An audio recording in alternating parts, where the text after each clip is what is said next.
Centuries had passed, but his echo still reached him.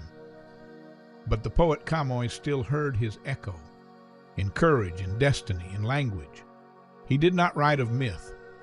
He wrote of a man who carved a kingdom from uncertainty, who raised a name no one dared to speak. Not just a name, but a soul called Portugal, and it was not born by chance. It was born of sword and of faith, born of pain and of vision. In the year 1109, a child was born not to inherit a crown, but to forge one. His name was Afonso, son of Henry of Burgundy and Teresa of Leon. But it wasn't blood that made him king. It was will, it was war, it was vision.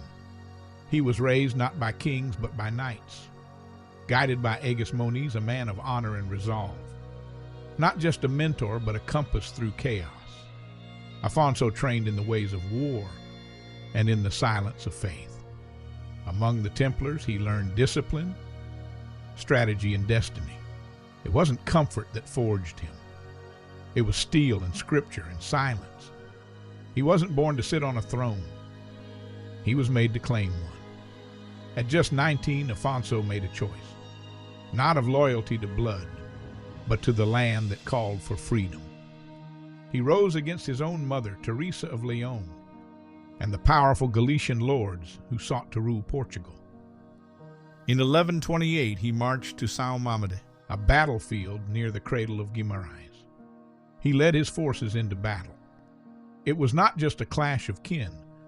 It was the first heartbeat of a nation. He didn't claim a crown. He claimed the right to dream one. But the path to independence was far from over.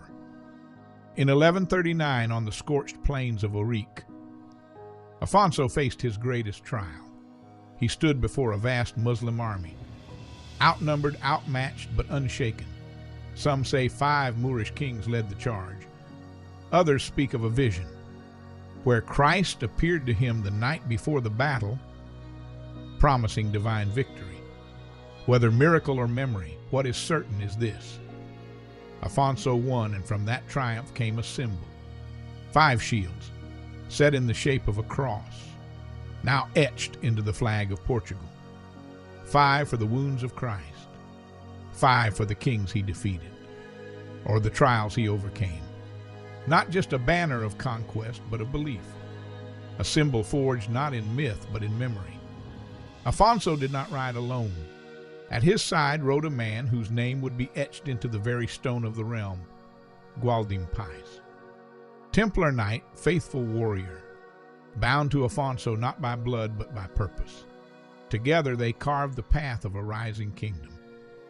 And Gualdim would leave his mark not in words, but in walls he would found Tomar. Not just a city, but a symbol of order, of resilience, of the enduring flame that would guide Portugal through the centuries. Afonso's battles had carved more than borders.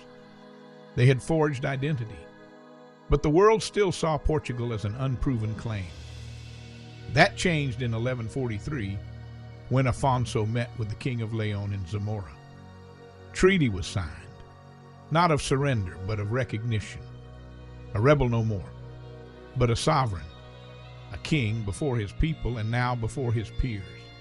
From Leon came the first recognition, from Rome the divine seal.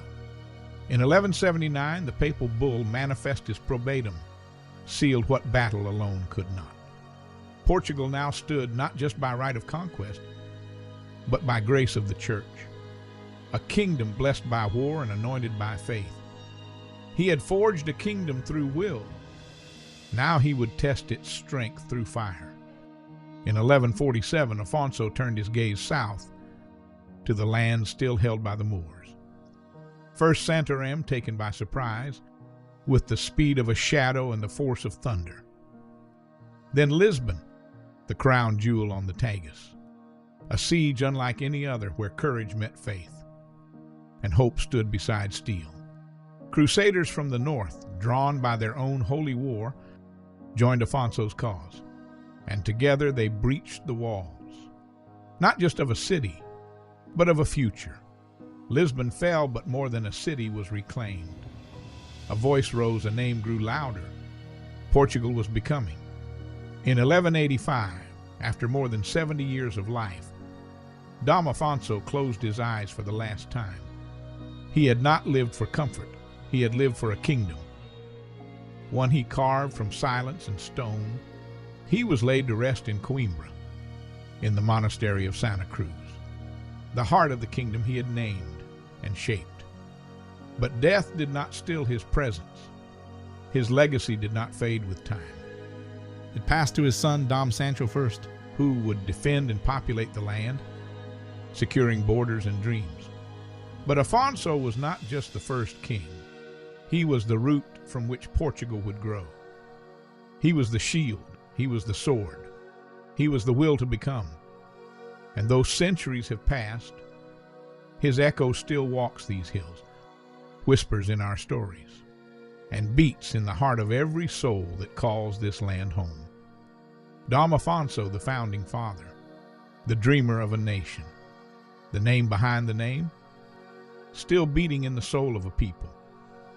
He carved the first line of our story, and others followed, poets, chroniclers, kings, Camões, who called him a head whose equal in greatness none shall find, Herculano, who saw in him the soul of a people before the people had a name, King John I, founder of the Avis dynasty, who stood at the altar of battle and called back to his ancestor, "Let us be worthy of the one who made us," and the people who never forgot, who still speak his name, not just in stone or scripture, but in the land, in the blood, and in the silence of those who dream.